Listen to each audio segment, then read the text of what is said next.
Salam Bapak Ibu Saudara-saudara yang dikasihi dalam nama Tuhan kita Yesus Kristus. Pada kesempatan ini, mari saya akan membawakan satu kesaksian pujian. Sekiranya melalui kesaksian ini mengajak kita, menyadarkan kita, yang memberikan satu inspirasi yang baru bagi kita, bahwa hanya karena keagungan Tuhan pencipta yang kita sembah, yang kita puji di dalam nama Tuhan Yesus Kristus, yang membuat kita ada atau yang menyebabkan kita ada di dunia ini, ya. Dan keberadaan kita di dunia ini adalah untuk saling menolong, ya, sesama manusia, ya. Nah, jadi di dalam interaksi kita dengan sesama kita juga tidak terlepas daripada masalah, ya, saling menyinggung perasaan. Nah, disitulah kita harus belajar untuk melepaskan maaf, melepaskan pengampunan, ya, sehingga kita melakukan firman Tuhan di dalam Matius 22, ya. Matius 22 ayat yang ke-37 sampai ke-40, ya. Ya, jadi kita mengasihi sesama kita sebagaimana Tuhan terlebih dahulu sudah mengasihi kita dengan kasih-Nya yang kekal, kasih agapenya, ya. Nah, jadi pada kesempatan ini saya akan membawa, dan biarlah kiranya melalui pujian ini yang memberkati kita masing-masing, supaya kita lebih lagi, ya, menyadari dan mengerti esensi dasar keberadaan hidup kita di dunia ini, ya. Selamat mendengarkan pujian ini. Tuhan Yesus memberkati. Jesus love you so much.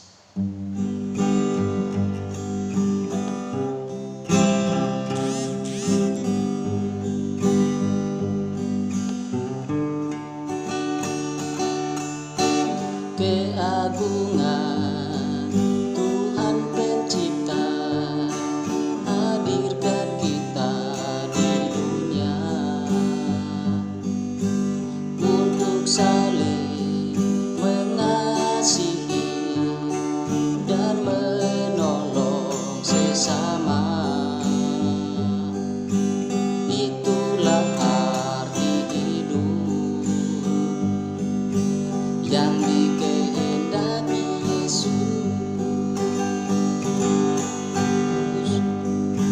Kasihilah sesamamu,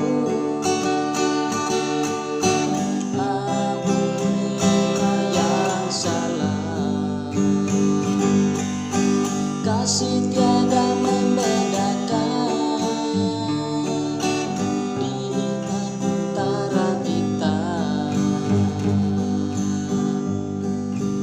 Damailah, damailah, damailah sesamamu. Damailah, damailah, damailah sesamamu.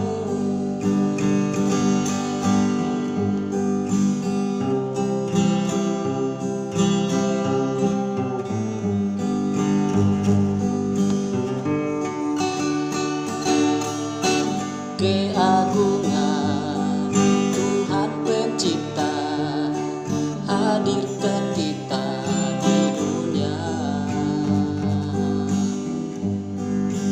untuk saling mengasihi dan menolong sesama. Itulah arti hidup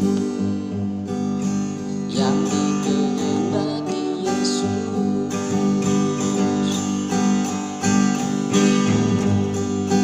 Kasihilah sesamamu di antara kita. Kasih tiada membedakan di antara kita. Damailah, damailah,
naikkan syukur padamu Bapa.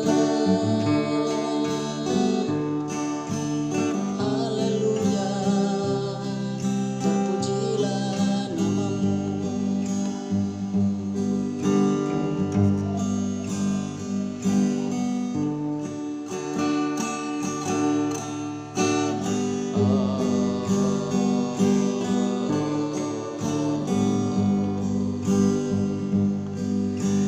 Sambil menantikan nama Tuhan,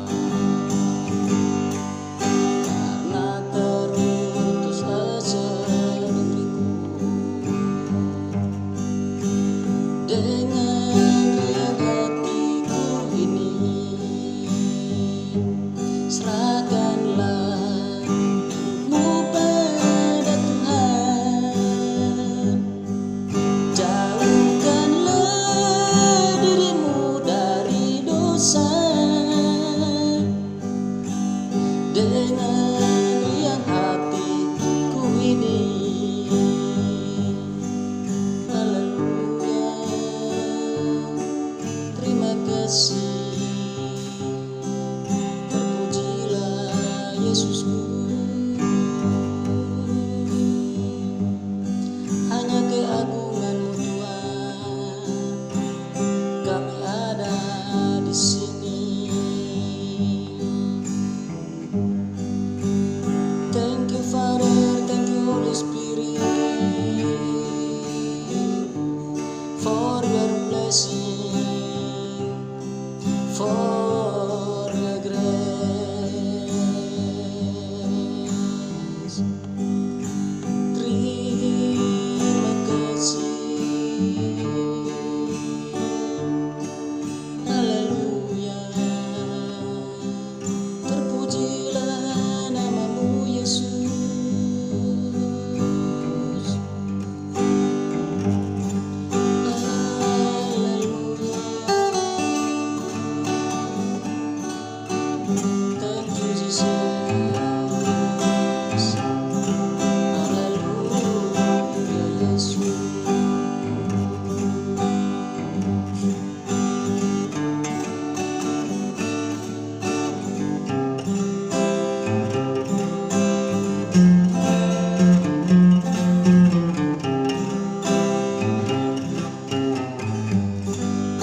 Jesus love you so much.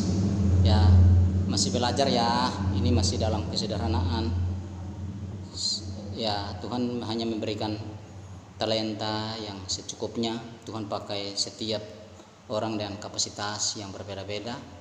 Ada yang dikasih 1 talenta dan ya ada yang dikasih 3 talenta, 5 talenta, dan banyak orang yang menguburkan talenta itu, seperti yang perumpamaan Tuhan Yesus tentang talenta ya. Kalau kita melihat pengajaran Tuhan Yesus ya di dalam Injil ya, kita melihat bahwa Yesus mengajar ya 90% menggunakan perumpamaan. Ya, artinya bahwa kehidupan saudara dan saya ya ibarat pohon yang harus menghasilkan buah. Ya, maksudnya harus bertumbuh, ya bertumbuh juga di dalam Kristus, dalam fondasi yang kuat, batu penjuru yang kuat, yaitu Yesus Kristus. Lalu yang kedua, ya bertumbuh dan menghasilkan buah. Ya, buah di sini adalah buah pertobatan, buah-buah roh. Ya, jadi kalau dikatakan bahwa kita sudah mengalami pertobatan yang sifatnya adalah sejati, berarti kita melihat dalam Matius 3 ayat 8. Di sana ketika Yohanes Pembaptis sedang melayani dan berkhotbah di Sungai Yordan, ya Yohanes Pembaptis menegaskan kepada orang-orang Yahudi yang ada di sana bahwa jadi hasilkanlah buah yang sesuai dengan pertobatanmu. Ya, jadi hari-hari ini saudara-saudaraku yang di Tuhan, oleh karena adanya virus pandemi COVID-19, ya jadi pemerintah mengeluarkan peraturan, ya program, dan akhirnya tidak bisa maksudnya gereja tidak bisa digelar secara offline, ya tetapi hari-hari ini kita melihat bahwa sudah ada penurunan kasus. Nah, oleh karena itu mari kita kembali mengaktifasi api Tuhan yang sebenarnya sudah ada dalam hati dan hidup kita. Ya, api Tuhan yang sudah ada ya lewat setiap talenta yang Dia sudah beri dalam kehidupan saudara. Ya, gunakanlah itu, jangan kubur talenta itu saudara. Karena apa? Ketika kita menguburkan talenta itu seperti yang perumpamaan Tuhan Yesus, karena dia tahu bahwa bosnya itu kaya, jadi ya dia takut nanti talenta itu hilang, ya udah dia pergi menguburkannya.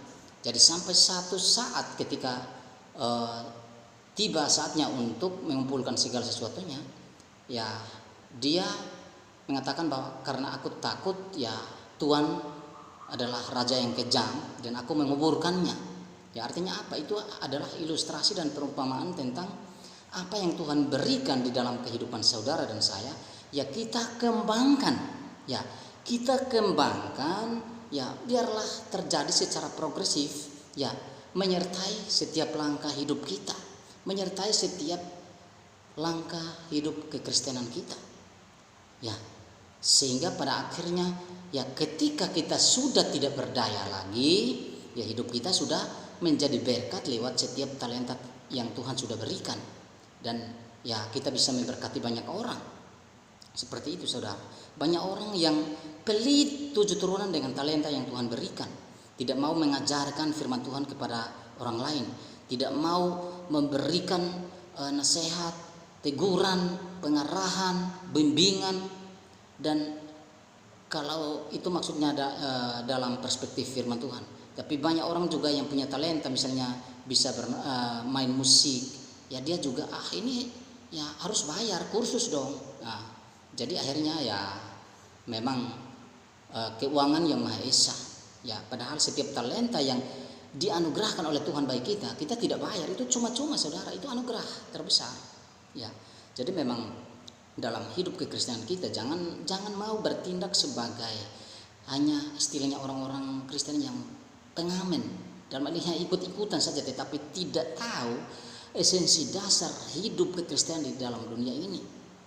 Kalau kita melihat perumpamaan Yesus di dalam Lukas pasal 15, saudara, kita melihat bahwa perumpamaan tentang anak yang hilang itu, ya, yang bungsu dan yang sulung, dua-duanya itu tidak bisa ditiru. Karena apa? Yang sulung tinggal bersama-sama dengan bapaknya, tetapi tidak mengerti esensi dasar keberadaan hidupnya, sekalipun dia bersama-sama dengan bapak. Ya, hari-hari ini saudara, ya, aplikasi dari perumpamaan tentang anak yang sulung ini saudara, kita melihat bahwa hari-hari ini banyak orang Kristen yang mau nyaman di zona yang nyaman, tetapi dia tidak mengerti apa esensi dasar hidupnya itu. Apakah yang dia lakukan itu menyenangkan hati Tuhan? Tidak tahu hati Bapa, tidak mengenal Bapa. Jadi percuma. Akhirnya ya memang tidak bisa ditiru. Yang kedua juga seperti anak yang bungsu, karakternya juga tidak bisa ditiru. Karena apa? Dia hidup berfoya-foya di perantauan saudara.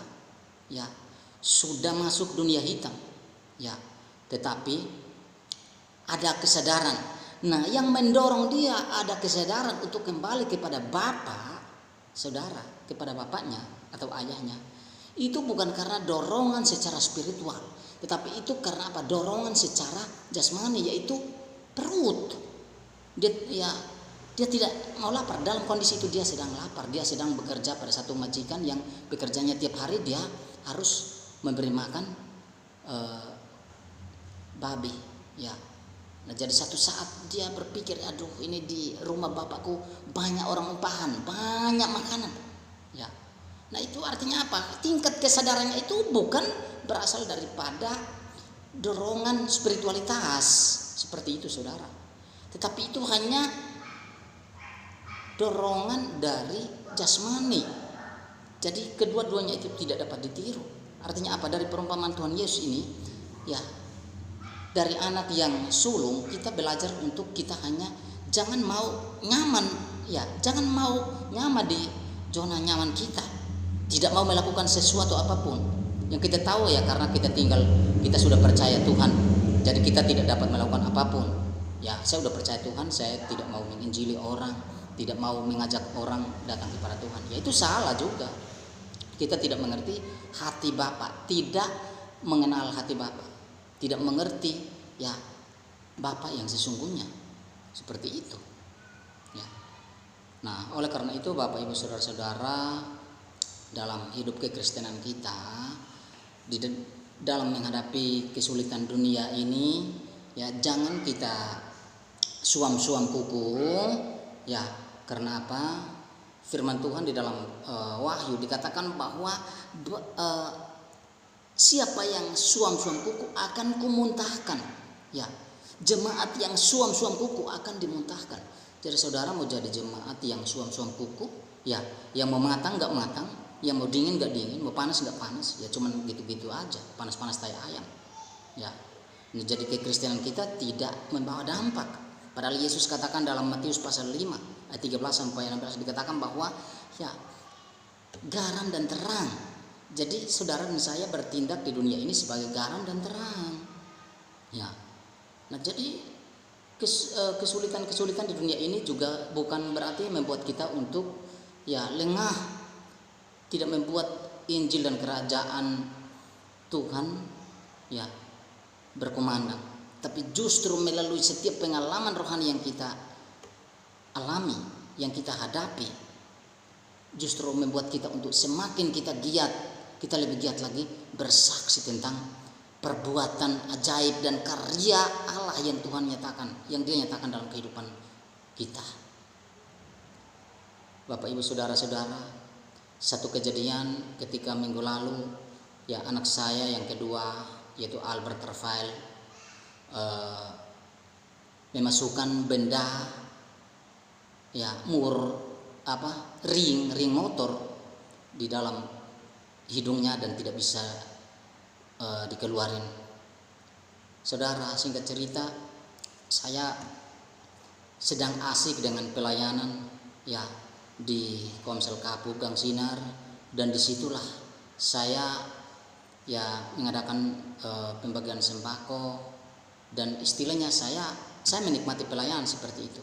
Tiba-tiba HP berdering, lalu saya angkat, ternyata istri saya telepon bahwa ya segera pulang karena anak kita memasukkan benda ke hidungnya dan tidak bisa dikeluarkan. Nah, singkat cerita saudara-saudara yang dikasihi Tuhan, ya saya karena di satu sisi juga saya orangnya tidak panik, ya saya orangnya flegmatik, stabil, ya udahlah. Nah, biar pelayanan diselesaikan dulu seperti itu ya. Nah, akhirnya singkat cerita melalui pertolongan Tuhan, sekalipun kami ditolak oleh dokter, oleh klinik, bahkan rumah sakit Kalideres ya. Karena kami ke dokter Alek, ke klinik Yadika juga memang ditolak, sampai di rumah sakit Kalideres juga alasan dokter THT tidak ada. Akhirnya kami melanjutkan perjalanan anak saya, kami bawa lagi ke rumah sakit Hermina. Nah, jadi sampai di sana ya ditangani, sekalipun antrinya dari jam 9:30 pagi sampai dengan jam 3. Tapi satu hal yang ya maksudnya dari peristiwa ini saya mengambil satu refleksi secara rohani bahwa saya sebagai anak Tuhan, saya sebagai hamba Tuhan, ya Tuhan yang saya layani sebagai raja, sebagai gembala agung, dia tidak pernah memberikan ya masalah, ujian yang jauh melebihi batas kekuatan dan kemampuan saya sebagai anaknya. Jadi akhirnya saudara, dalam peristiwa di mana anak saya memasukkan benda di hidungnya, ya bisa ditangani oleh dokter ketika di CT scan, ya di rongsen, dan dipastikan bahwa benda itu sudah tertelan dan masuk ke saluran pencernaan. Ya saudara-saudara, ya ketika saya mendengar bahwa benda itu masuk dipastikan ke saluran pencernaan, ya hati saya seperti plong seperti itu ya saudara. Karena apa? Karena jikalau benda itu masuk di saluran pernapasan, yaitu paru-paru saudara, ya itu bernafas juga pasti sakit, ngomong juga pasti sakit, nangis juga pasti sakit, dan itu berbahaya, itu fatal. Tapi Tuhan selalu punya cara, ya waktu Tuhan pasti yang terbaik. Akhirnya dia memberikan pertolongan tepat pada kairos dan waktunya dalam kehidupan kami sebagai anak-anaknya. Jadi dari peristiwa ini juga saya belajar ya untuk sebagai orang tua, ya saya juga tegaskan kepada istri saya, karena istri saya yang sering bersama anak-anak di rumah. Saya sering keluar, hari saya kesempatan saya kalau ada di rumah itu cuma hari Senin. Ya hari Senin itu pasti saya libur dan saya di rumah. Tapi hari-hari yang lain pasti saya di lapangan, baik dalam rangka pelayanan ataupun pekerjaan. Ya, jadi hari-hari ini saudara, di dalam menunaikan setiap tugas dan panggilan kita, ya marilah kita tetap menjadi unggul, menjadi anak Tuhan yang unggul dan ya dapat diandalkan, menjadi anak Tuhan yang unggul dan ya bisa kontekstual dimanapun dan kapanpun, seperti itu. Jadi kalau orang lain ketika dia melihat segala sesuatu yang terjadi dalam kehidupan keluarga, ya pasti ya meninggalkan semua pelayanan lalu kembali. Ya saudara-saudaraku yang dikasihi Tuhan, bukan berarti keluarga kita tidak penting. Ya penting, sama-sama urgent, sama-sama krusial. Tetapi dalam peristiwa yang saya alami kemarin, ya di dalam iman dan pengharapan saya punya keyakinan bahwa Tuhan pasti intervensi, Tuhan pasti turun tangan. Ketika saya mengangkat tangan seperti ini, itu tanda bahwa saya tidak mampu lagi, tanda saya menyerah, dan disitulah Tuhan pasti turun tangan. Ya, jadi oleh karena itu Bapak Ibu saudara-saudara yang dikasihi Tuhan, mari kita terus mengandalkan Yesus Kristus sebagai Tuhan dan Juru Selamat, dan biarlah di dalam keberadaan hidup kita di dunia ini, ya tetaplah jadi berkat, tetaplah jadi garam dan terang. Ya, jangan mau diobrak-abrik oleh strategi pekerjaan iblis yang pada akhirnya ya hidup kita hanya jadi batu sandungan bagi orang lain dan hidup kita tidak berdampak bagi orang lain. Jadi akhirnya apa? Kita selalu dibenci orang. Bahkan kita juga yang lebih parah lagi, kalau kita membenci orang, kita kepahitan dengan orang, ya itu percuma saudara. Kekristenan saudara itu bukan diukur daripada seberapa jauh saudara baca firman Tuhan, seberapa banyak saudara berdoa, bukan itu. Tetapi kekristenan kita diukur daripada seberapa dan sampai sejauh mana saudara menempatkan hidup saudara di dalam lingkungan situasi di mana saudara berada. Seperti itu.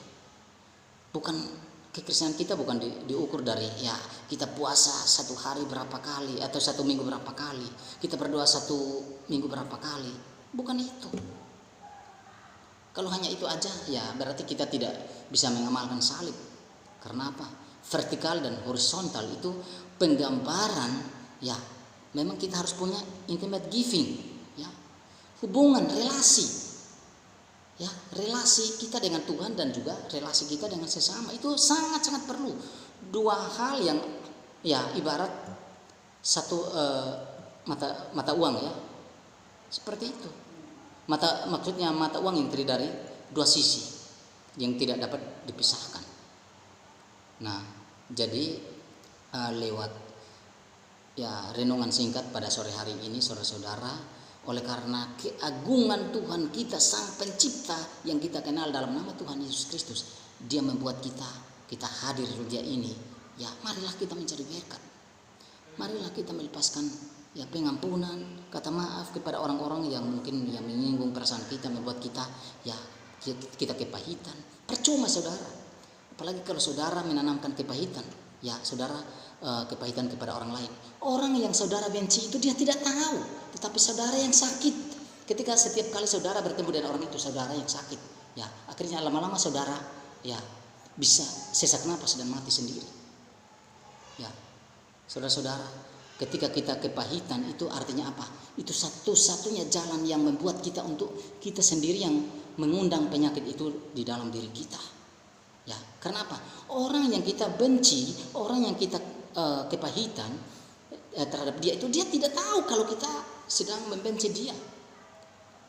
Jadi makanya memang ya saudara-saudara, kalau istilahnya menjadi orang Kristen hanya kepahitan saja, hanya istilahnya syirik lah, hanya menyimpan dendam lah, hanya ya istilahnya tidak membawa berkat bagi orang lain, itu percuma. Ya. Lebih baik ya istilahnya itu hanya ya Kristen pengamen, Kristen yang ikut-ikutan, bukan pengikut Kristus, tetapi ikut-ikutan doang seperti itu. Hanya mencicipi, itu artinya apa? Orang-orang yang diperkenankan Tuhan untuk mencicipi karunia ilahi. Apakah ada contohnya dalam Alkitab? Ya ada.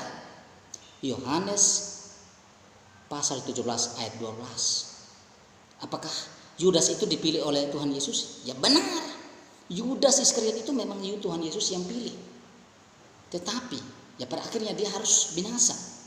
Dan yang mengambil ya jatah keselamatannya adalah Matias, yang menggantikan posisi dia sebagai murid, bukan Yudas Iskariot itu, tetapi Matias. Seperti itu saudara. Lalu jika demikian, apakah Yudas tidak dipilih? Ya dipilih untuk binasa, dipilih untuk menggenapkan nubuatan itu. Ya. Nah, jadi hari-hari ini ya marilah saudara mau pendeta besar, mau S1, S2, S3 atau mau STR juga tidak ada arti kalau kita hanya isi firman Tuhan di sini, tetapi karakter kita itu tidak berdampak bagi orang lain. Karena apa? Karunia dapat membawa orang atau membawa seseorang di atas puncak. Ingat, karunia saudara, karunia yang saudara dan saya miliki ya dapat membawa saudara untuk berada di atas puncak. Tetapi yang membuat saudara dan saya untuk bertahan di atas puncak adalah bukan karunia itu, tetapi berdasarkan karakter kerohanian saudara dan saya. Ya. Jadi saya ulang sekali lagi bahwa karunia bisa membawa seseorang di atas puncak, tetapi yang membuat seseorang untuk bertahan di atas puncak adalah bukan karunia itu, tetapi karakter kerohaniannya. Jadi kalau untuk apa kalau saudara hanya punya karunia yang hebat, segala sesuatu, pendoa, syafaat yang luar biasa, pengkhotbah, ya, tetapi kalau hanya hidup hanya menyimpan kepahitan, kebencian, itu percuma, itu omong kosong belaka. Ya, jadi memang hari-hari ini, ya, istilahnya tunaikanlah tugas dan panggilan surgawi yang Tuhan sudah percayakan dalam kehidupan saudara. Selagi dia masih mengizinkan, ya, saudara bernafas, jantung saudara masih berdenyut, masih berdebar, ya. Karena apa? Hidup ini hanya sementara.